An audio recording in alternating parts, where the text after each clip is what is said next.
What came into my mind for today, the message for today, as we continue our series on the second coming of Jesus Christ and the end times.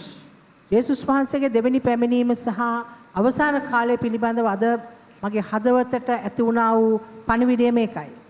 And even the statistics that my wife shared this morning about reading the word over 4 times a week.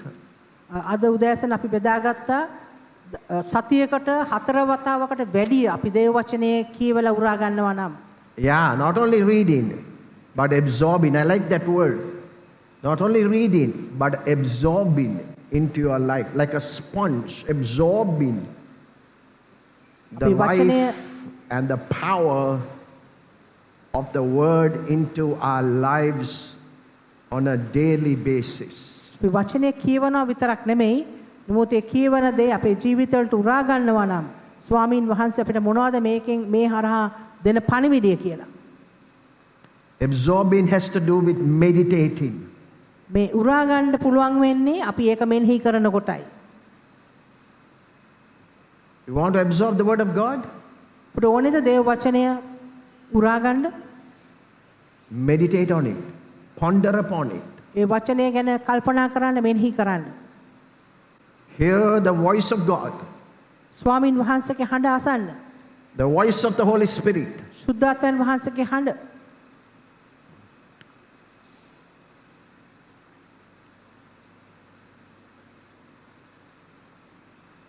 And let the seed of God's word be planted in your life and my life every day of the week. සතියේ හැම දවසකම ඔබගේත් මගේ ජීවිතයේ දෙවියන් වහන්සේගේ වචනය නැමැති ඒ බීජය පැලවේවා.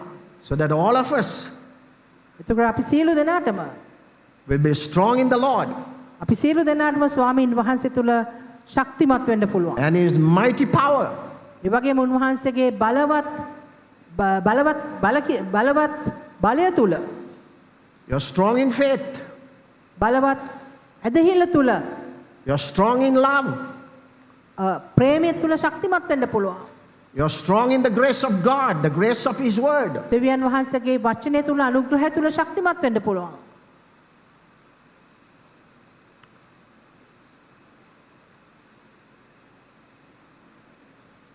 You're an overcomer as you absorb God's word. අපි දේව වචනේ උරා ගන්නකොට අපි ජයග්‍රාහී කණ්ඩායමක් වෙනවා.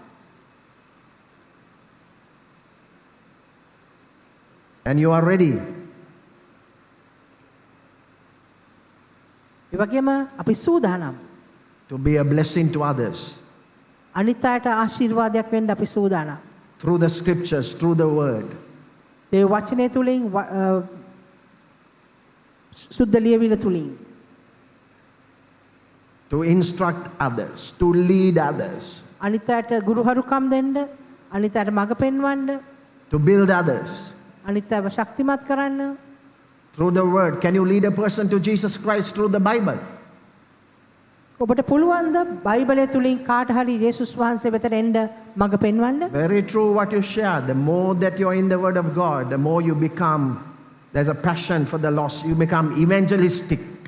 අපි දේව වචනය තුල ඉන්න ඒ ප්‍රමාණය වැඩි වෙන්න අපි උන්වහන්සේ ගැන අනිත් අය සමග බෙදා ගන්න ප්‍රමාණය වැඩි. And through the word, ඒ වගේම වචනය තුලින් you're able to lead a person to Christ, පුළුවන් කෙනෙක්ව යේසුස් වහන්සේ වෙතට මඟ පෙන්වන්න, encourage a person in Christ, ක්‍රිස්තුස් වහන්සේ තුල කාට හරි ධෛර්යමත් කරන්න, counsel and guide a person in Christ. ක්‍රිස්තුස් වහන්සේ තුල කාට හරි උපදේශය දීලා මඟ පෙන්වන්න. Every one of us must have that. That's the grace we need to have in our church. ඒ අනුග්‍රහය තමයි අපේ සභාවේ අපි තියෙන්න ඕනේ.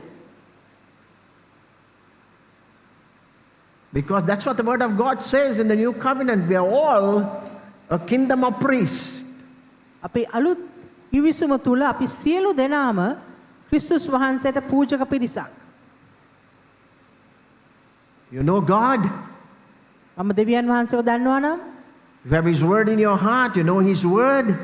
උන්වහන්සේගේ වචනේ මගේ හදවතේ තියෙනවා නම්, And you reach out to people. You are a blessing to people. ඔබ අනිත් අයට, මිනිස්යන්ට ආශිර්වාදයක් වෙනවා. Praise God. ස්වාමීන් වහන්සේට ප්‍රශංසා වේවා. Today, we're going to look at the people of Israel. Israel as a people group.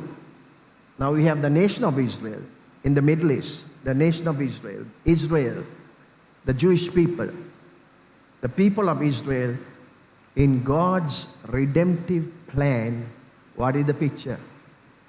දැන් අපි අද දකිනවා ඊශ්‍රායල් දේශය. නමුත් අද අපි බලන්න යනවා දෙවියන් වහන්සේගේ මිදීමේ සැලැස්ම තුල ඊශ්‍රායල් සෙනග ගැන, ජනතාව ගැන. I like that word, redemptive plan. මිදීමේ සැලැස්ම කියන එක මම ආසයි වචනේට. Not just a political plan, දේශපාලනමය සැලැස්මක් නෙමෙයි. but what is God's salvation plan? නමුත් දෙවියන් වහන්සේගේ ගැලවීමේ සැලැස්ම මොකක්ද? Let me tell you this, මම ඔබට මේක කියන්න කැමතියි. that God is committed to redemption, not to our reputation. දෙවියන් වහන්සේ කැප වෙලා ඉන්නේ අපේ මිදීම සඳහා මිසක් නැත්නම් අපේ නම්බු නාමය සඳහා නෙමෙයි. God's heart and purpose is always committed to redeeming people, to saving people. That's the heart of God. දෙවියන් වහන්සේ කැප වෙලා ඉන්නේ උන්වහන්සේගේ හදවත තියෙන්නේ මිනිස්යන්ව ගැලවීමට ගෙනෙන්නයි.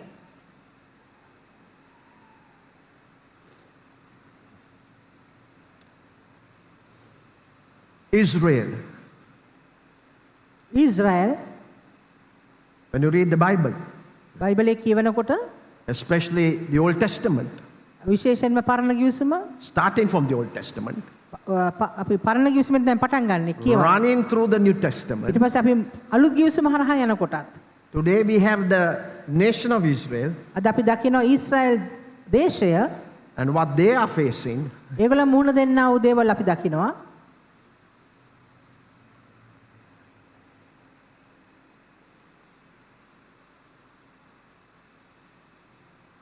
What is God's plan for them? මොකක්ද දෙවියන් වහන්සේගේ සැලැස්ම?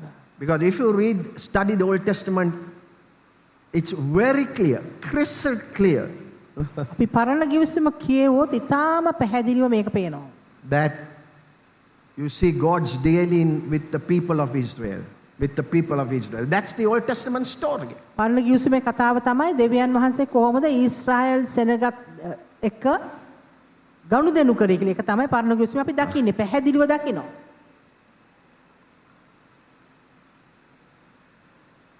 You come to the New Testament. අලුත් ගිවිසුමට එනකොට We have God's dealings with the church. දෙවියන් වහන්සේ සභාව සමග ගනුදෙනු කරන ආකාරය අපි දකිනවා. And the church composes both of Jews and Gentiles.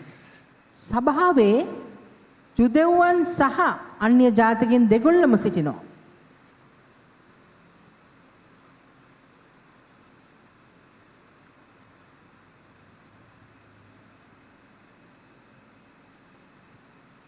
The Lord Jesus said, I will build my church and the gates of hell shall not prevail against it. යේසුස් වහන්සේ කිව්වා මම මාගේ සභාව ගොඩනගමි පාතාලේ දොරටු ඒක පරාජය නොකරන්නේය කියලා. See, I will build my church. යේසුස් වහන්සේ කිව්වේ මම මාගේ සභාව ගොඩනගන්නෙමි. I trust you know that you are a part of the church of Jesus Christ. මම විශ්වාස කරනවා ඔබ දන්නවා කියලා ඔබ යේසුස් වහන්සේගේ සභාවේ කොටසක් බව. A people called out of this world. මේ ලෝකයෙන් එළියට කැඳවාගත් කොටසක්. Doesn't matter what your race is, what the color of your skin is, what your language is.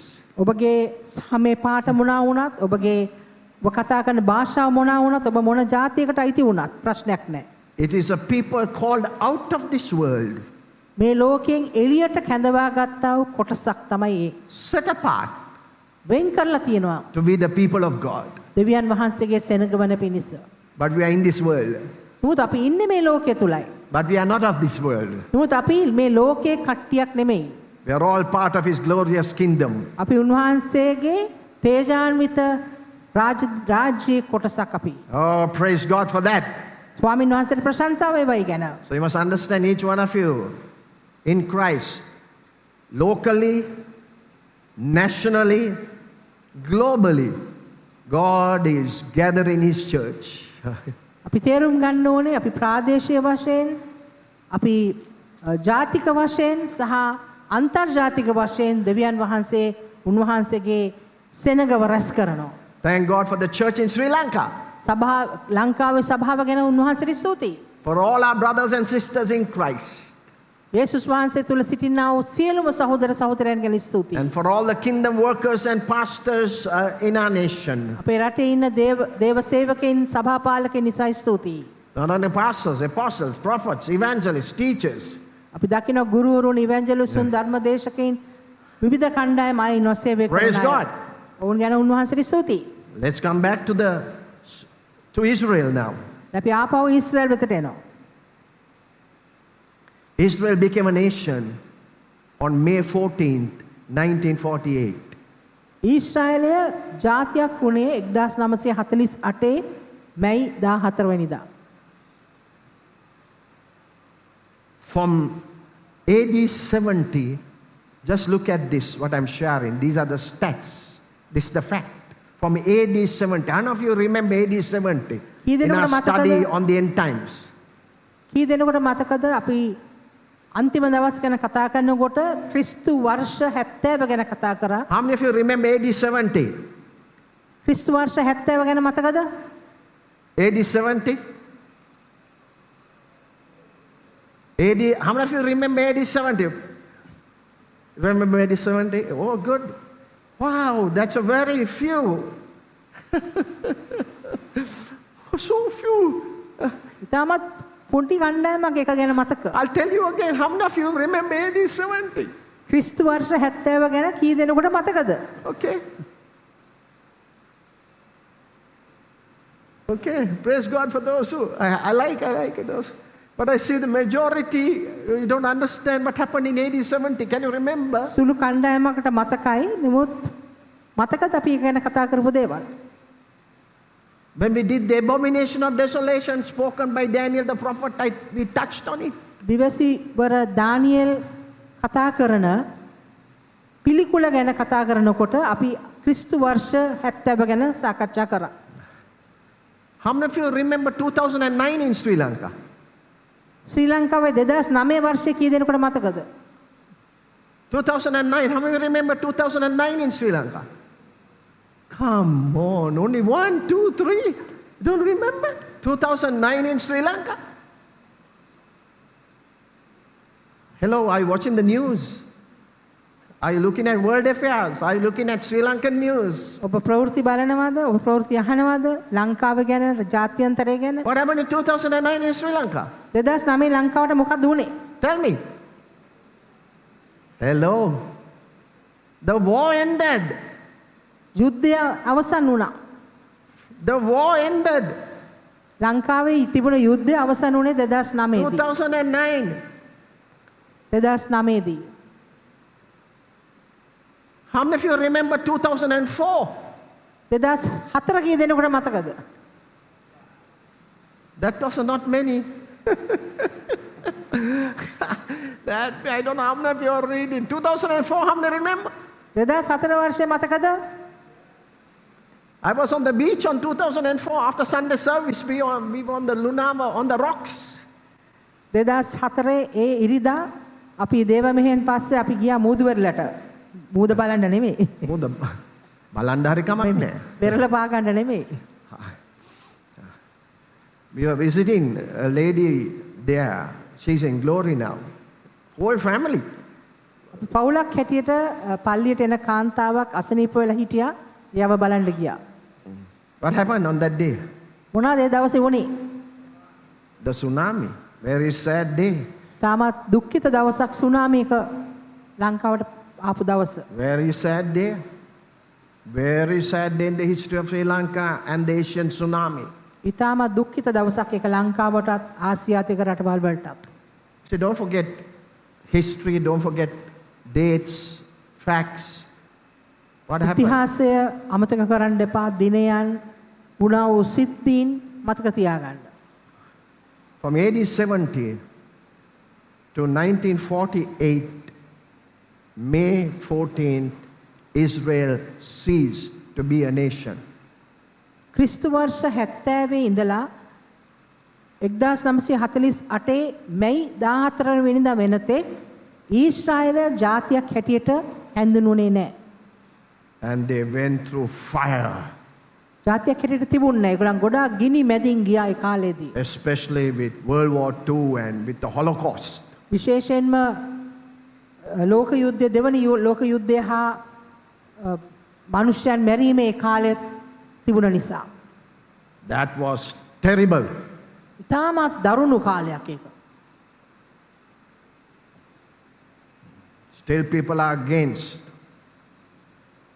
the people of Zion all over the world. They are against the people of Zion.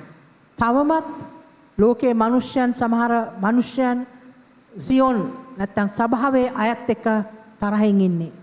Hitler killed 6 million Jews. Hitler ජුදෙව්වන් මිලියන 6ක් මැරුවා. But they stand today. නමුත් ඒගොල්ලන් අද එකට හිටගෙන ඉන්නවා. They are growing today. ඒගොල්ලන් වර්ධනය වෙනවා. So when you look at the nation of Israel, ඉතින් අපි ඊශ්‍රායල් දේශය දිහා බලනකොට you always go to the foundation. I like to go to the founder. හැම වෙලේම අපි යන්න ඕනේ මූලාරම්භය වෙතට. The founder of the Jewish nation. ජුදෙව් ජාතිය පටන් ගත්තා වුණු මූලාරම්භකයා වෙතට අපි යන්න ඕනේ. Who is the founder of the Jewish nation? ජුදෙව් ජාතියේ ආරම්භකයා කවුද? It's from his seed that the Jewish people, that Israel, offspring and seed, up to today, are alive. ඔහුගේ වංශය හරහා තමයි අද වෙනතුරුත් ඊශ්‍රායල් දේශය ජනතාව ජීවමානව සිටින්නේ. It's from the man Abraham. ආබ්‍රහම් කියන ඒ මිනිසයා කරනකොට So it's Genesis 12. උත්පත්ති 12 වෙනි පරිච්ඡේදය. Okay? And that man, I read in the Old Testament, මම ඒ පරණ ගිවිසුමේ මිනිසයා ගැන කතා කරලා especially in the first 5 books of the Bible. විශේෂයෙන්ම බයිබලයේ මුල් පොත් 5 තුල Man became a tribe, tribe became a nation. මිනිසයා ගෝත්‍රයක් වුණා, ගෝත්‍රය ජාතියක් වුණා. Man became a tribe, tribe became the nation. ඒ එක පුද්ගලයා ගෝත්‍රයක් වුණා, ඒ ගෝත්‍රය දේශයක් වුණා. And Abraham was a Gentile ආබ්‍රහම් ඇවිල්ලා අන්‍ය ජාතිකයෙක්. from Babylon, from Iraq, බබිලෝන ඉරාකයේ සිට ඔහු ආවේ. a worshipper of other gods, අනිත් දෙවිවරුන් නමස්කාර කරපු කෙනෙක්. but a living God නමුත් ජීවමාන දෙවියන් වහන්සේ revealed himself to him. ඔහුට එළිදරව් වුණා. And said, I'm going to bless your posterity. උන්වහන්සේ කිව්වා ආබ්‍රහම්ට මම ඔබගේ වංශයට ආශිර්වාද කරන්න I'm going to යනවා. bless you, I'm going to bless your seed. මම ඔබටත් ඔබගේ වංශයටත් ආශිර්වාද කරනවා. I'm going to give you a land. මම ඔබට දේශයක් දෙන්න යනවා. You know that land is the promised land. ඔබ දන්නවනේ ඒ දේශය ඇවිල්ලා පොරොන්දු දේශය. And you will be a blessing. In you all the families of the earth will be blessed. ඔබ කරනකොටගෙන පොළවේ ජාතීන් නැත්නම් පවුල් ආශිර්වාද ලබන්න යනවා. Okay?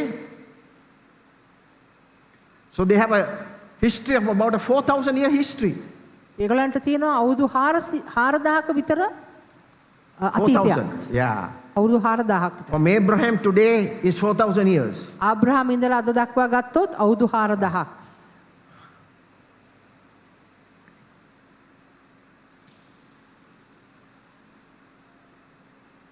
Now let us look at 3 main biblical truths. දැන් අපි අද ප්‍රධාන බයිබල් සත්‍යතාවයන් 3ක් බලන්න යනවා. With some application for us today. අපේ ජීවිතයට අදාළ කිරීමුත් එක්ක. Okay, number 1. පළවෙනි එක. The privileges they had. ඔවුන් සතුව තිබුණා වූ වරප්‍රසාද. They are going to look at their spiritual heritage. ඔවුන්ගේ ආත්මික පසුබිම නැත්තම් පරම්පරාවෙන් ආපු ආශිර්වාදය ගැන බලන්න යනවා. Turn to Romans 9. උරුමය. Because Romans Roman 9, 10 and 11 we see God's redemptive plan for Israel. So the three chapters you need to memorize. You need to study, and if you want to memorize some of the verses, study clearly. If you want to know about Israel in God's redemptive plan, study Romans 9, 10, and 11. You have to get into it and absorb it. ඔබට දැනගන්න අවශ්‍ය නම් දෙවියන් වහන්සේගේ මිදීමේ සැලැස්ම තුල ඊශ්‍රායලයේ කොතනද ඉන්නේ කියලා ඔබ අනිවාර්යෙන් කියවන්න තියෙනවා රෝම 9 10 11 සහ කැමති පද කටපාඩම් කරන්නත් පුළුවන්. I'll read verses 1 to 5, Romans 9. රෝම 9 1 සිට 5 දැන් කියවන්න යනවා. I tell you the truth in Christ. I am not lying. My conscience also bearing me witness in the Holy Spirit that I have great sorrow and continual grief in my heart. For I could wish that I myself will be accursed from Christ, for my brethren, my countrymen according to the flesh, who are the Israelites, to whom pertain the adoption, the glory, the covenants, the giving of the law, the service of God, and the promises, of whom are the fathers, and from whom according to the flesh Christ came, who is over all the eternally blessed God. Amen. මට බලවත් ශෝකයද හෘදයෙහි නිරන්තර වේදනාවද තිබේයයි බොරු නොකියා ක්‍රිස්තුස් වහන්සේ තුල සැබෑව කියමි. ඒ බවට ශුද්ධාත්මයන් වහන්සේ තුල මාගේ හෘද සාක්ෂිය මා එක්ව සාක්ෂි දෙයි. මාංශාකාරයෙන් මාගේ නෑයන් වූ මාගේ සහෝදරයන් උදෙසා ක්‍රිස්තුස් වහන්සේගෙන් වෙන් වී ශාපලද්දෙක් වෙන්න පුළුවන් නම් ඊටත් කැමති වෙමි. ඔහු ඊශ්‍රායල් වරුය. පුත්‍රකමත් මහිමයත් ගිවිසුමත් විවස්ථාව දීමත් දේව සේවයත් පොරොන්දුවත් ඔවුන්ගේය. පියවරුද ඔවුන්ගේය. මාංශාකාරයෙන් ක්‍රිස්තුස් වහන්සේ පැමුණෙන් ඔවුන්නේය. උන්වහන්සේ සියල්ලන්ටම උතුම් වූ සදාකාල ආශිර්වාදලත් දෙවියන් වහන්සේය. ආමෙන්. Amen. See Paul's heart for his own people, the continual sorrow and grief in Paul's heart, and he makes an amazing statement. So much his heart was burdened for them. He says, I don't mind being cut away from Christ. You know what that means? Going to hell. දැන් පවුල් තුමාගේ හදවතේ තාමත් තදබල කැක්කුමක් තිබුණා මේ ඊශ්‍රායල් සෙනග ගැන. ඔහු එක අවස්ථාවකදී කියනවා මම මගේ නම මකා දැම්මත් කමක් නැහැ, මම අයින් කරත් කමක් නැහැ. ඒකෙන් අදහස් කරන්නේ මං අපායට ගියත් කමක් නැහැ කියලා. Oh, I don't mind being accursed from Christ. Verse 3. තුන්වෙනි පදයේ කියනවා I ක්‍රිස්තුස් could wish, he said, I could wish that myself. What a love and a burden and a passion for his countrymen, for his country people. These are the Israelites. Paul was a Jew, දැන් පවුල් thoroughbred Jew. පවුල් තුමා ජුදෙව් මිනිස්සෙක්. ඔහුගේ රටවැසියන් ගැන ඔහුට තිබුණා වූ කැක්කුම සහ බර මේ තුන්වෙනි පදේ අපි දකිනවා. ඔහු ඉඳන් කියනවා මට ප්‍රශ්නයක් නැහැ, මාව දෙවියන් වහන්සේගෙන් අයින් කළා දැම්මත් මගේ ජනතාව තමයි මට ජනතාව ඉතාමත් වැදගත්. Brilliant man, but what a heart of gold. The heart of Jesus he had. ඉතාමත් අනර්ග මිනිස්සෙක්. එහට තිබුණා රත්තරන් හදවතක්. No wonder he preached continually to them, A to නිසා his people. ඔහු ඔහුගේ ජනතාවට නිරන්තරයෙන්ම සුභාරංචිය ගෙන ගියා. A lot to learn about praying for our own nation and our own people. අපේ රට ගැන අපේ රටේ වැසියන් ගැන නිරතුරුවම යාඥා කරන එකට අපි ගොඩක් මේකෙන් ඉගෙන ගන්න පුළුවන්. To love Sri Lanka and pray for Sri Lanka in this way. මේ විදිහට ශ්‍රී ලංකාවට ආදරය කරන්නත් ශ්‍රී ලංකාවේ වැසියන්ට යාඥා කරන්නත් මේකෙන් අපි ඉගෙන ගන්නවා. What is their spiritual heritage? මොකද ඒගොල්ලන්ගේ ආගමික උරුමය? Let's look at it. අපි බලමු. It's all in verses 4 and 5. 4 5 පදවල තමයි තියෙන්නේ. To them belong the adoption. Verse 4, adoption.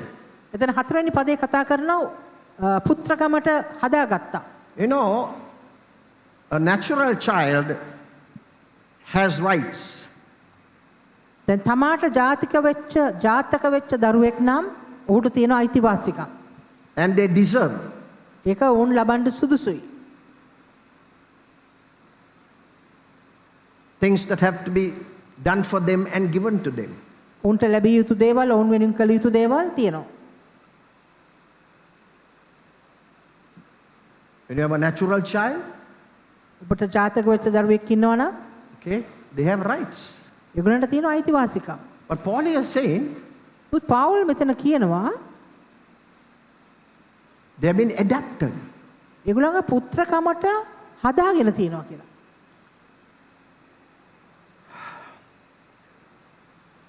Adapted son. හදාගත්ත පුත්‍රයෙක්. Israel was called God's son. ඊශ්‍රායල්ව හැඳින්වුවේ දෙවියන් වහන්සේගේ පුත්‍රයා කියලා. And all the privileges and blessings that would come to a natural child was showered on this adopted child. ජාතක පුත්‍රයෙකුට ලැබෙන්න ඕනේ සියලු උරුමකම් වරප්‍රසාද මේ හදාගත්ත පුත්‍රයාට පැවරුවා. Now the verses are there. I'm now going to, the verses are there about Exodus 24. Don't read. Exodus 4, 22 and 23.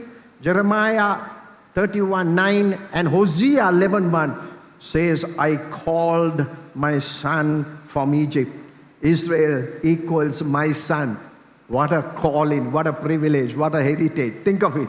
අපි මේ පද කියවන්නේ නැහැ. නික්මයාම 4:22 23 ජෙරමියා 31:9 හොසියා 11:1 පද කියවන්නේ නැහැ. නමුත් ඒ ඔක්කොම වල කියන්නේ මම මාගේ පුත්‍ර ඊශ්‍රායල් ගැන. Yeah. Wow. Wow. Jesus Christ was God's son by nature. යේසුස් වහන්සේ දේව පුත්‍රයා වුණේ ස්වභාවයෙන්ම.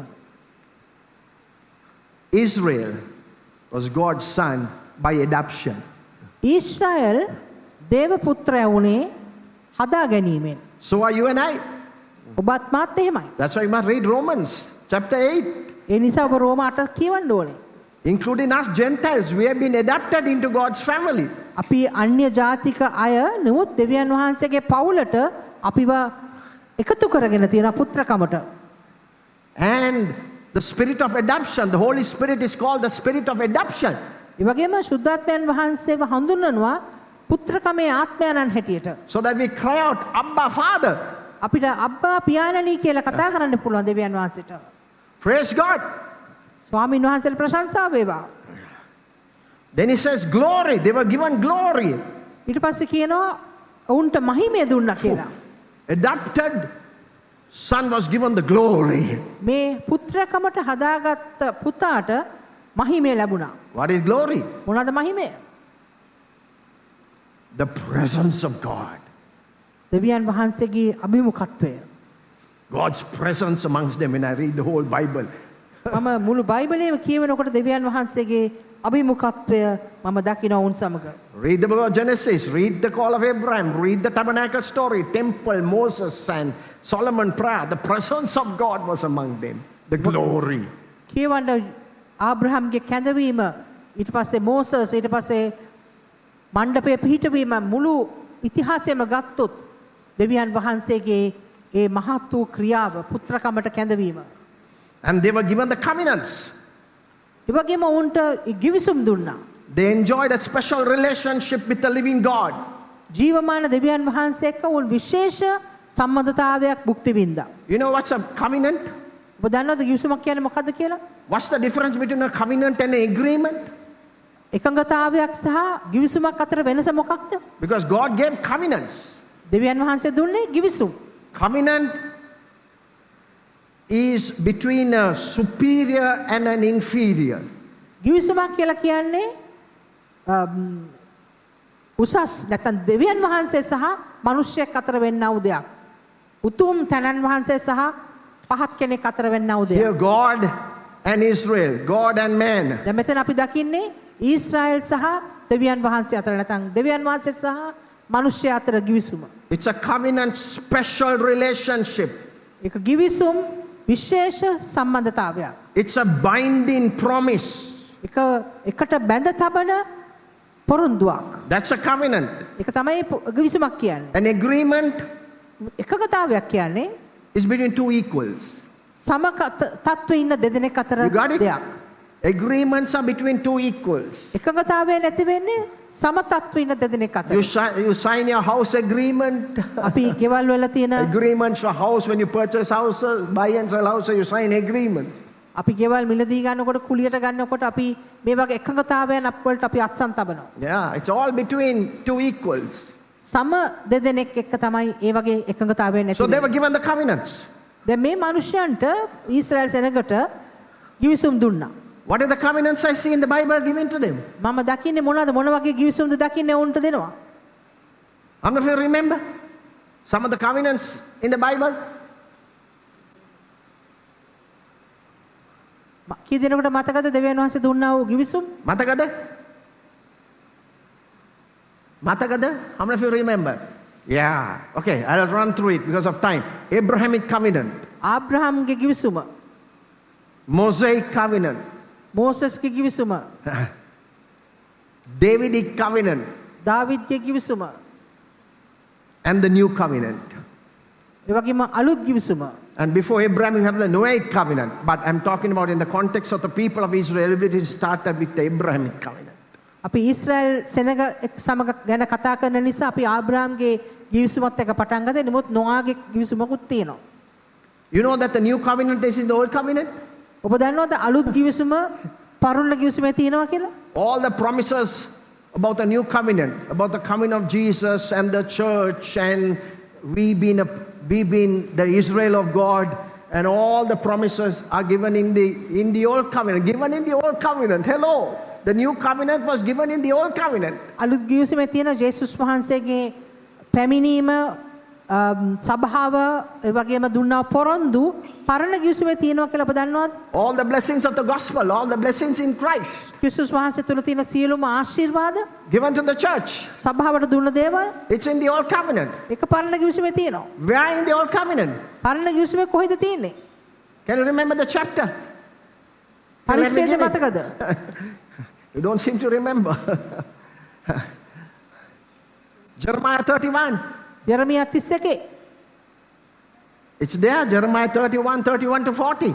Jeremiah gives the new covenant and all the characteristics of the new covenant that you find in the book of Hebrews and all that. He gives it.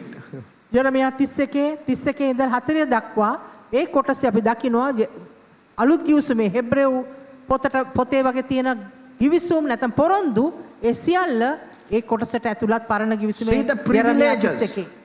See, you and I can identify with this. Huh? Not only the people of Israel. What are the spiritual heritage and investments God has put into your life since you came to know Jesus Christ? දැන් මේක ඊශ්‍රායල් සෙනගට විතරක් අයිති දෙයක් නෙමෙයි. නමුත් ඔබටත් මටත් මේකේට උරුමකම් කියන්න පුළුවන්.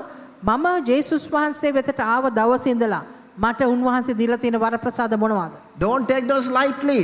ඒවා සැහැල්ලුවට ගන්න එපා. Must know your position in Christ. ක්‍රිස්තුස් වහන්සේ තුල ඔබගේ ස්ථාවරය දැනගන්න. And all the blessings God has blessed us with, every spiritual blessing in the heavenly places in Christ. Paul told that පෞල්තුමා කියන ක්‍රිස්තුස් in Ephesians වහන්සේ chapter 1. සෑම ස්වර්ගික ස්ථානවල තියෙන සියලුම ආත්මික ආශිර්වාද සමග උන්වහන්සේ අපිට ආශිර්වාද කළා තියෙනවා කියලා එපිස පළවෙනි පරිච්ඡේදයේ කියනවා. How do I respond in all of this? මේ දේවල් සමග මම කොහොමද ඒකට ප්‍රතිචාර දක්වන්නේ? Then he says, the privileges. ඊට පස්සේ ඔහු කියනවා තියෙන වරප්‍රසාද. They were given the giving of the law. ඔවුන්ට දසපන්නත ලැබුණා. Wow! They got the word of God. ඔවුන්ට දෙවියන් වහන්සේගේ වචනේ ලැබුණා. The 10 commandments and all the laws. දසපන්නත සහ ඔක්කොම ව්‍යවස්ථාව උන්ට ලැබුණා. Revelation of God's will. ස්වාමීන් වහන්සේගේ කැමැත්ත ගැන එළිදරව් ලැබුණා. How to worship him. කොහොමද උන්වහන්සේට නමස්කාර කරන්නේ? To be devoted to him. උන්වහන්සේට භක්තිමත් වෙන්නේ කොහොමද? And to live right before him. උන්වහන්සේ ඉදිරියේ ධර්මිෂ්ඨව හැසිරෙන්නේ God කොහොමද? gave the 10 commandments. දෙවියන් වහන්සේ දසපන්නත දුන්නා. And the laws ඒ වගේම පනත් දුන්නා. that would govern their life and their nation. ඔවුන්ගේ ජීවිත සහ ඔවුන්ගේ දේශය පාලනය කරන පනත්. Wow, revelation of God's will and ways. දෙවියන් වහන්සේගේ කැමැත්ත ගැන උන්වහන්සේ එළිදරව් කරා ඉදිරිපත් කරා. Have you got it? ඒක In ඔබට ලැබිලා Christ, තියෙනවද? revelation of God's will and ways. දෙවියන් වහන්සේගේ කැමැත්ත සහ උන්වහන්සේගේ මාර්ග ගැන ඔබ දන්නවද? Then Paul said the services of God. ඊට පස්සේ පාවුල් තුමා කතා කරනවා උන්වහන්සේගේ මෙහෙයන් ගැන. They were empowered and anointed for ministry. ඒකලන්ව උන්වහන්සේ බලගන්නවා ආලේප කරා සේවයන් සඳහා. Like our ministry team. අපේ සේවක කණ්ඩායම වගේ. Like all those who minister in the temple. දේව මාලිගාවේ මෙහෙය කරන සේවය කරන කණ්ඩායම වගේ. In the tabernacle, in the temple, in the whole kingdom ministry. They were anointed, they were used. There was the services of God in the temple. මණ්ඩපයේ දේව මාලිගාවේ සභාවේ දෙවියන් වහන්සේ මනුෂ්‍යයන්ව ආලේප කරලා මනුෂ්‍යයන්ව පාවිච්චි කරනවා උන්වහන්සේගේ සේවය ඉදිරියට ගෙනියන්න. Are you serving in the church? ඔබ මේ සභාව තුළ සේවය කරන කෙනෙක්ද? Are you involved in the service of God? දේව රාජ්‍යයේ වැඩ කටයුතු වලට ඔබ සම්බන්ධද? Anointed with gifts උන්වහන්සේගේ දීමනා එක්ක උන්වහන්සේගේ ආලේප ලැබලා තියෙනවද? and the grace to serve ඒ වගේ මේ අනුග්‍රහය ලැබලා තියෙනවද සේවය කරන්න? His church, His people, His body. උන්වහන්සේගේ සභාව උන්වහන්සේගේ ශරීරය. Paul said, wow, these are the spiritual heritage. පවුල් තුමා කියන මේවා තමයි ආත්මික උරුමකම්. And they were given the promises. ඒ වගේම උන්ට ලැබුණා පොරොන්දු. Especially the promises made to Abraham විශේෂයෙන්ම ආබ්‍රහම්ට වුණා පොරොන්දු. and his seed ඔහුගේ වංශයට about the land. දේශය සම්බන්ධයෙන්. And later on, we see how God raised up leaders. ඊට පස්සේ අපි දකිනවා පස්ස කාලීදී දෙවියන් වහන්සේ නායකයන්ව ඔසවපු Especially in ආකාරය. the book of Judges, charismatic leaders were raised up. විශේෂයෙන්ම විනිශ්චයකාරය පොතේ අපි දකිනවා සුද්ධාත්මයන් වහන්සේගේ බලය සහිත නායකයන් නැගී සිටිනවා. The land was a gift, the leaders were a gift. Hey, දේශය ඒගොල්ලන්ට ලැබුණා වූ තෑග්ගක්, ඒ වගේම නායකයින් ඒගොල්ලන්ට ලැබුණා වූ තෑග්ගක්. the land was a gift, the leaders were a gift. දේශයත් නායකයිනුත් ලැබුණා වූ තෑග්ගක්. Praise God for leaders in the kingdom. දේව රාජ්‍යයේ නායකයන් ගැන උන්වහන්සේට ප්‍රශංසා Paul වේවා. says, and the promises, messianic promises, ඒ වගේම අපි දකිනවා මේසියස් වහන්සේ ගැන තියෙන පොරොන්දු. it's all given to Israel in the Old ඔක්කොම- Testament. පරණ ගිවිසුමේ ඊශ්‍රායල් වරුන්ට ලැබුණා වූ පොරොන්දු. Right, Moses gave messianic promises about the coming of the Messiah. Moses දුන්නා මෙසියස් වහන්සේගේ පැමිණීම ගැන පොරොන්දු. And the prophets, ඒ වගේම දිවසිවරුන් especially Isaiah, විශේෂයෙන්ම යෙසාය වගේ අය. Micah. මීකා Messianic hope. The Messiah is going to come through the seed of Israel, to the seed of Abraham. ආබ්‍රහම්ගේ වංශය තුලින් මෙසියස් වහන්සේ එනවා කියන බලාපොරොත්තුව දුන්නා. What a promise. The hope for the whole world. The Savior of the world will come through the seed of Abraham. මුළු ලෝකයටම ආබ්‍රහම්ගේ වංශය තුලින් බලාපොරොත්තුවක් ඇති කරා උන්වහන්සේගේ පැමිණීම ගැන. What promises have you received? අපි ලැබලා තියෙන පොරොන්දු මොන වගේද? Then Paul said the patriarchs, ඊපස්සේ පවුල්ට කතා කරනවා පියවරුන් ගැන, ආදි පියවරුන් ගැන. of whom are the fathers. The fathers are the patriarchs of the Jewish nation. ජුදෙව් ජාතියේ ආදි පීතෘවරුන් එවුන් තමයි පියවරුන් හැටියට හඳුන්වන්නේ. Tell me the three patriarchs of the Jewish nation. ජුදෙව් ජාතියේ ආදි පියවරුන් තුන්දෙනා Who නම් are the කරන්නේ. three fathers of the faith? ඇදහිල්ලේ පියවරුන් තුන්දෙනා කවුද? Number one, පළවෙනි shout it කෙනා. out. කෑ ගහලා කියන්න. Abraham. Number two, ආබ්‍රහම්, Isaac. Isaac. Number three, තුන Jacob. යාකෝබ්. And how many sons Jacob had? How many boys? යාකෝබ්ට දරුවන් කී දෙනෙක් හිටියද? පිරිමියා කී දෙනෙක් හිටියද පුත්‍රයන්? He had 12 boys. පුත්‍රයන් 12ක් හිටියා. The 12 sons of Jacob, යාකෝබ්ගේ පුත්‍රයන් 12. they became the nation of Israel. ඔවුන් තමයි ඊශ්‍රායල් දේශය වුණේ. Okay. How many sons? 12. 12 දෙනා ඊශ්‍රායල් ජාතිය වුණා. Anybody here want to have a son? එතන ඉන්නවද කවුරු හරි පුත්‍රයෙක් ලබන්න කැමති කෙනෙක්? Don't.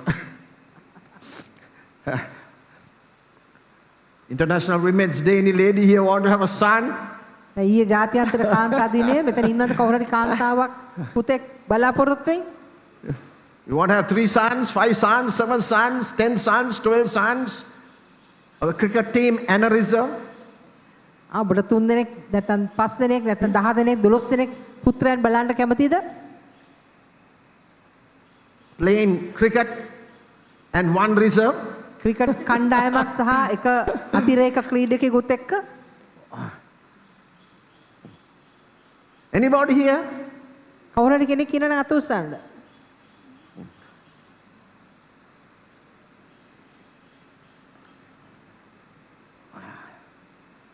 Children are a heritage of the Lord, both girls and boys.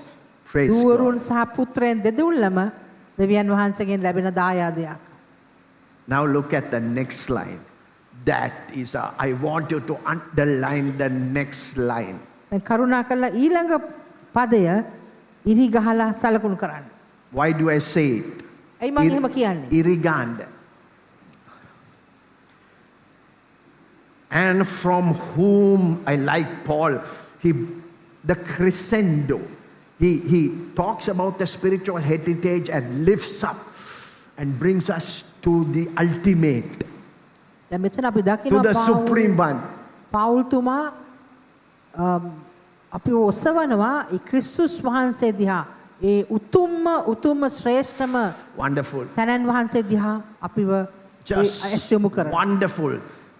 The Holy Spirit's lead. He was a brilliant man, and the book of Romans is a thesis on the gospel. A thesis. You have to study it very carefully. A thesis, you know what a thesis is? No, written, a document written very carefully with the main truths of the gospel are in the book of Romans. The pillars of the Christian faith are in the book of Romans. දැන් If you රෝම want to පොත be- yeah. ගත්තොත් ඔක්කොම ක්‍රිස්තු ධර්මයේ ඔක්කොම විශේෂ වැදගත්ම ප්‍රධානතම අති විශේෂ හැම ධර්මයක්ම තියෙනවා රෝම පොතේ. ඉතින් ඔබට අවශ්‍ය නම් ඔබ රෝම පොත කියවන්න ඕනේ. ඒව ගැන තේරුම් ගන්න නම් මෙනෙහි කරන්න නම් ඒකේ තියෙනවා අපිට අවශ්‍ය කරන හැම ධර්මයක්ම අන්තර්ගත වෙලා. Look at Christ came, who is overall the eternally blessed God. පස්වනි පදේ කියවන්න. අන්තිම කොටස. ක්‍රිස්තුස් වහන්සේ ගැන. පියවරුද ඔවුන්ගේය. මාංසාකාරයෙන් ක්‍රිස්තුස් වහන්සේ පැමුණෙනෙත් ඔවුන්ගෙන්ය. උන්වහන්සේ සියල්ලන්ටම උතුම් වූ සදාකාල ආශිර්වාදලත් දෙවියන් වහන්සේය. ආමේන්. Christ came in the flesh. ක්‍රිස්තුස් වහන්සේ ආවේ මිනිසෙක් ලෙස. The incarnation. ක්‍රිස්තුස් වහන්සේගේ මනුෂ්‍යවත් වීම මාංශවත් වීම ගැන කතා කරනවා. From the seed of Abraham. ආබ්‍රහම්ගේ වංශය කරන කොටගෙන ආවේ. From the line of David. දාවිද්ගේ පෙළපතින්. Now why do I say underline that? ඇයි මං කිව්වේ ඒකට යටින් ඉරි ගහන්න කියලා? Because it is the one of the clearest statements in the New Testament about the deity of Christ. හේතුව Clearest. ක්‍රිස්තුස් වහන්සේගේ දේවත්වය පිළිබඳව ඉතාමත්ම පැහැදිලිවම සඳහන් වෙන සනාත කරන බයිබල් පදයක් තමයි පස්වෙනි Do පදය. you see it there? ඔබ දකින්නවද ඒක? Clearest statement about the deity of Jesus Christ. ජේසුස් වහන්සේගේ දේවත්වය ගැන ඉතාමත්ම පැහැදිලිව සඳහන් වෙන බයිබල් පදයක්. The eternally blessed God. Amen. He's the eternally blessed God. Jesus is the eternally blessed God. Jesus Christ. ජේසුස් වහන්සේ තමයි සදාතනිකම ආශිර්වාදවත් තැනන් Hallelujah. වහන්සේ ආමේන් කියලා කියනවා. What a privilege they had. ඔවුන්ට මොන වගේ වරප්‍රසාදයක්ද තිබුණේ? Now you got their spiritual heritage. දැන් ඔබට ලැබුණානේ ඔවුන්ගේ ආත්මික පෙළපත. But then Paul උරුමය. continues. You have to read chapter 9, 10 and 11 of Romans. ඊට පස්සේ අපි කියවන්න ඕනේ 9, 10, 11 රෝම පොතේ. Then Paul goes on to show us ඊට පස්සේ පවුල් තුමා අපිට පෙන්වනවා and tell us කියනවා something very sad, very dark ඉතාමත් අන්ධකාර කනකාටුදායක දෙයක් කියනවා. about the people of Israel. Israel සෙනග ගැන. Their rejection of Christ. ඔවුන් ක්‍රිස්තුස් වහන්සේව ප්‍රතික්ෂේප And කරා. I'll give a running commentary on that. මම එක ගැන ඉතා ඉක්මනින් කියලා කියන්නම්. He says from verse 6 onwards, read, but it's all in the Bible. දැන් 6 වෙනි පදේ ඉඳලා තමයි ඒක තියෙන්නේ. මම ඒක ගැන කෙටියෙන් සඳහන් කරන්න. Not all Israel is Israel, he says. හැම මුළු ඊශ්‍රායල් ජාතියම ඊශ්‍රායල් නෙමෙයි කියලා ඔහු කියනවා. Not all Israel, not that whole nation of Israel as a whole people are all the true Israelites, the people of God. මුළු ඊශ්‍රායල් සෙනඟ ගත්තොත් ජාතිය ගත්තොත් ඒ සියලු දෙනාම මුළුමනින්ම ඊශ්‍රායල් නෙමෙයි. But the son of the promise, that is Isaac, not Ishmael. Abraham had two sons. පොරොන්දුවේ පුත්‍රයා කතා කරන්නේ ඊසාක් ගැන ඉස්මායිල් ගැන නෙමෙයි. The promised seed is the promise of Isaac through Sarah. මෙතන කතා කරන්නේ පොරොන්දු පුත්‍රයා ගැන කතා කරන්නේ ඊසාක් ගැන සාරා තුලින් ලැබුණා වූ දරුවා. Through Hagar he had Ishmael. ආබ්‍රහාම්ට Hagar තුලින් ඉස්මායිල් ලැබුණා. But Ishmael was not the promised seed. නමුත් ඉස්මායිල් නෙමේ පොරොන්දු වුණා වූ පුත්‍රයා. And the promised seed is, Paul begins to build on this promised seed. ඊපස්සේ අපි දකිනවා පෞල්තුමා මේ පොරොන්දු පුත්‍රයා නැත්නම් වංශය තුලින් එන්නා වූ ඒ සිද්ධිය ගොඩනගනවා. Not all Israel is Israel. මුළු ඊශ්‍රායල්ම ඊශ්‍රායල් නෙමෙයි. And he goes on to say ඒ වගේම ඔහු කියනවා that Israel now in their present condition දැන් ඊශ්‍රායල් සෙනගගේ දැන් තත්වය is in a state of unbelief. ඔවුන් ඉන්නේ අවිශ්වාසය කියන තත්වේ. It's from chapter 9 verse 30 to chapter 10 verse 4. රෝම 9 වෙනි පරිච්ඡේදයේ 30 වෙනි පදයේ ඉඳලා 10 වෙනි පරිච්ඡේදයේ 4 වෙනි පදය දක්වා ඒ කොටස කියනවා. Okay? Romans chapter 9 verse 30 to chapter 10 verse 4. රෝම පොතේ 9 වෙනි පරිච්ඡේදයේ 30 සිට 10 4 දක්වා ඒ කොටස. He talks about the Gentiles and Israel. The Gentiles, ඔහු කතා කරන එතන අන්‍ය ජාතිකින් ගැන. they received the righteousness of faith. ඔවුන් ඇදහිල්ල කරන කොටගෙන ධර්මිෂ්ඨතාවය ලැබුවා. But Israel, verse 31, pursuing the law, 31 වෙනි පදයේ have not attended to the righteousness of faith. මේගොල්ලන් මේ ඊශ්‍රායල් සෙනග ව්‍යවස්ථාව දිගේ යනවා. නමුත් ඒගොල්ලන් ධර්මිෂ්ඨකමට ඇතුල් වෙලා නැහැ. Verse 32, why? 32 වෙනි පදයේ ඇයි කියලා කියනවා. Because they did not seek it by faith, ඒගොල්ලන් ඇදහිල්ල කරන කොටගෙන එක බැලුවේ නැහැ. but as it were by the works of the law. නමුත් ඒගොල්ලන් ව්‍යවස්ථාවේ ක්‍රියා කරන කොටගෙන Right? For they stumbled at the stumbling stone. ඒගොල්ලන් පැකිලීමේ ගලෙහි පැකිල වැටුණා. And the stumbling stone, he says, verse 33, behold, I lay in Zion, as it is written, a stumbling stone and a rock of offense, and whoever believes in him will not be put to shame. 33 වෙනි පදේ කියන්නේ. කෙසේ දෙයක් පැකිලීමේ ගලක්ද බාධාවේ පර්වතයක්ද සියොන්හි තබමි. උන්වහන්සේ කෙරෙහි අදහ ගන්නා ලැජ්ජාවට නොපැමිණින්නේයයි ලියා තිබෙන ලෙසය. Now, who is the stumbling stone? දැන් කවුද මේ පැකිලීමේ ගල? The stumbling stone is Jesus Christ, the Messiah. මේ පැකිලීමේ ගල තමයි මෙසියස් වහන්සේ වන ජේසුස් ක්‍රිස්තුස් වහන්සේ. You have it in Isaiah 8:14, Isaiah 28:16, and 1 Peter chapter 2, verses 6 to 8. You don't have to read, but it's on your note. යෙසායා 8 වෙනි It's on the පරිච්ඡේදය. PowerPoint. 1 පේත්‍රුස් 2 වෙනි පරිච්ඡේදයේ පද ඔක්කොම අපි උඩ දාලා තිනවා PowerPoint එකේ. ඔබට බලා ගන්න පුළුවන්. Right? So Jesus Christ, Paul is saying, who offers salvation by faith, not works. පෞල්තුමා කියනවා ගැලවීම අපිට ඉදිරිපත් කරන ප්‍රධානය කරන ජේසුස් ක්‍රිස්තුස් වහන්සේ ඇදහිල්ල කරනකොටගෙනයි ගැලවීම ඉදිරිපත් කරන්නේ ක්‍රියාවන් කරනකොටගෙන නෙමෙයි. Salvation. Jesus Christ offers to everybody, to Israel, to the Jews and Gentiles. Salvation is not by pursuing the law. Salvation is by faith, not the works of the law. යේසුස් වහන්සේ ඉදිරිපත් කරන ප්‍රධානය කරන මේ ගැලවීම අපේ ක්‍රියාවන් කරනකොටගෙන නෙමෙයි නමුත් ඇදහිල්ල කරනකොටගෙන ලැබෙනා වූ දෙයක්. And it requires ඒ වගේම මේ ගැලවීමට අවශ්‍ය කරනවා that human pride be humble. මේ මනුෂ්‍ය උඩඟුකම මනුෂ්‍ය යටහත් වෙන්න ඕනේ. Because anything seeking the law, you take credit.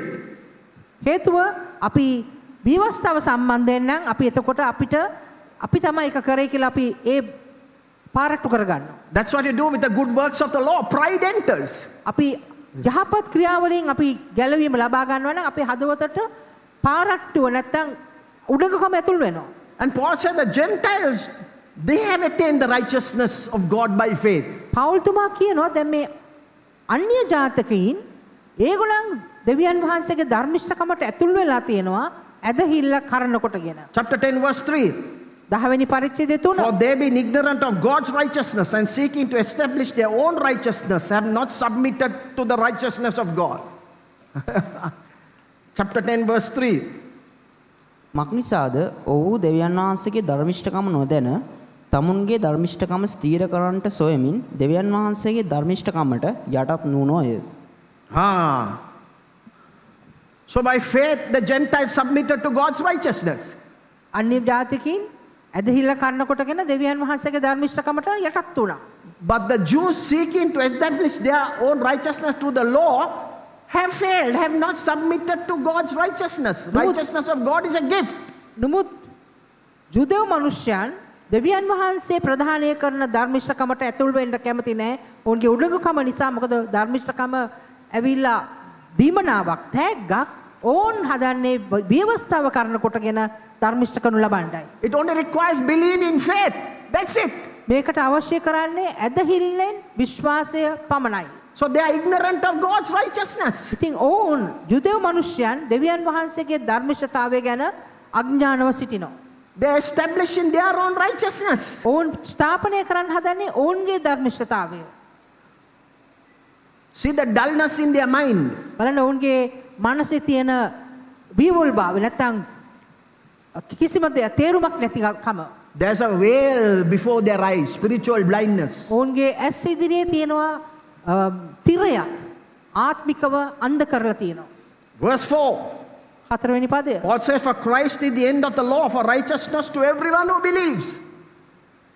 මක්නිසාද අදහන සියලු දෙනාටම ධර්මිෂ්ඨකම පිණිස ක්‍රිස්තුස් වහන්සේගේ ව්‍යවස්ථාවේ සමාප්තිය වනසේක.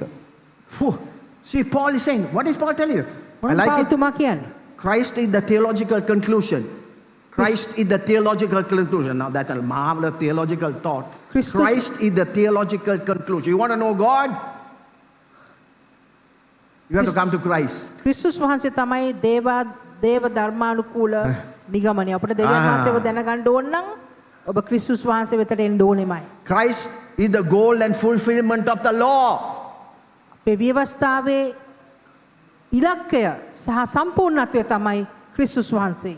And that righteousness is received by faith in Jesus Christ, by faith in what Jesus has done for you on the cross. ඒ ධර්මිෂ්ඨතාවය අපි ලබන්නේ යේසුස් ක්‍රිස්තුස් වහන්සේ තුළ විශ්වාසය තැබීමෙන් පමණයි. So see their rejection of Christ. බලන්න ඒගොල්ලන් ක්‍රිස්තුස් වහන්සේව ප්‍රතික්ෂේප කරන ආකාරය. Not all Israel is Israel. මුළු ඊශ්‍රායල් ජාතියම ඊශ්‍රායල් නෙමෙයි. Only those who you have to put your faith in Christ, the promised seed. අපි සියලු දෙනාම ක්‍රිස්තුස් වහන්සේ තුළ විශ්වාසය තැබිය යුතුයි. පොරොන්දුවේ වංශය විශ්වාසය තැබිය යුතුයි. Abraham was justified by faith. Abraham ධර්මිෂ්ඨකනු ලැබුවේ ඇදහිල්ල කරන කොටගෙනයි. And before he became a Jew, he was a Gentile. ඔහු ජුදෙව්වෙක් වෙන්න ඉස්සෙල්ලා අබ්‍රහම් අන්‍ය ජාතිකයෙක්. That is all Paul's argument about the gospel, about Abraham and the Gentiles in Romans chapter 4. රෝම 4 වෙනි පරිච්ඡේදයේ පවුල්තුමා තර්ක කරන්නේ ඒ සම්බන්ධව Then Paul Abraham says, ගැන. then Paul goes on to explain ඊට පස්සේ පවුල්තුමා විස්තර කරන්න යනවා. විස්තර කරනවා. how to be saved. කොහොමද ගැලවීම ලබන්නේ? And he gives us two fantastic truths. ඊට පස්සේ 2 to ඔහු 3 fantastic truths. ඔහු ඊ타ත්ම අවශ්‍යම කරන සත්‍යතාවයන් දෙකක් ඉදිරිපත් කරනවා. Underline those chapter 10 verse 9 and 10. Those two verses. You want to be saved, anybody to be saved, whether Jew or Gentile, you have to be saved by faith in Christ. And he says, how to be saved. Here is the formula for salvation. Look at this formula. ඔබ ජුදෙව්වෙක් වෙන්න පුළුවන්, අන්‍ය ජාතික කෙනෙක් වෙන්න පුළුවන්. ඔබට ගැලවීම ලබන්න අවශ්‍ය නම් මෙතන රෝම පොතේ 10 වෙනි පරිච්ඡේදයේ 9 10 වෙනි පදවල කියනවා ඒකට අවශ්‍ය කොහොමද අපි ගැලවීම ලබන්නේ කියලා. That if you confess with your mouth the Lord Jesus and believe in your heart that God raised him from the dead, you will be saved. For with the heart one believes unto righteousness, and with the mouth confession is made unto salvation. Verse 9 and 10. කුමක් එහින්ද යේසුස් වහන්සේ ස්වාමීන් වහන්සේයි නුඹේ මුඛයෙන් ප්‍රකාශ කරන්නෙහි නම් දෙවියන් වහන්සේ විසින් උන්වහන්සේව මලවුන්ගෙන් නැගිටු බව සිතින් අදහන්නෙහි නම් නුඹ ගලවනු ලබන්නේය. You see that how are you and I saved? කොහොමද ඔබත් මාත් ගැලවිලා ඉන්නේ? How to be saved? කොහොමද ගැලවීම ලබන්නේ? Is there a formula මොන හරි තියනවද ක්‍රමවේදයක්? which I have to understand and believe and speak? මම අදහන්න ඕනේ, මම විශ්වාස කරන්න ඕනේ, තේරුම් ගන්න ඕනේ දෙයක් තියනවද? First, you confess with your mouth the Lord Jesus Christ. ඔබ ඉස්සෙල්ලා ඔබගේ මුඛයෙන් යේසුස් ක්‍රිස්තුස් වහන්සේ ගැන ප්‍රකාශ කරන්න ඕනේ. 2, you believe in your heart that God raised him from the dead. ඊට පස්සේ ඔබගේ හදවතේ ඔබ විශ්වාස කරන්න ඕනේ දෙවියන් වහන්සේ යේසුස් වහන්සේව මලවුන්ගෙන් නැවත නැගිට්ටා කියලා. 3, නැගිට්ටුවා you කියලා. will be saved then. තුන්වෙනුව කියනවා Okay. ඔබ ඒ අවස්ථාවේදී ගැලවීම ලබනවා. Okay.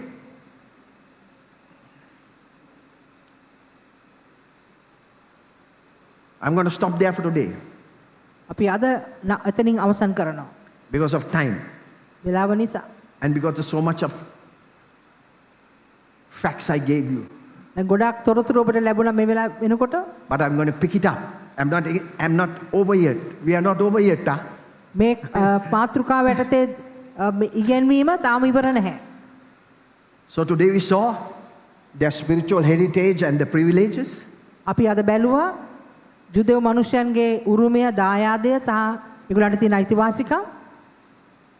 And in the context of the gospel, සුභාරංචියේ පසුබිම් කරගෙන ඒ පසුබිම යටතේ their rejection of the Christ, ඔවුන් ක්‍රිස්තුස් වහන්සේව ප්‍රතික්ෂේප කිරීම. whom Paul said in Romans chapter 9 is who?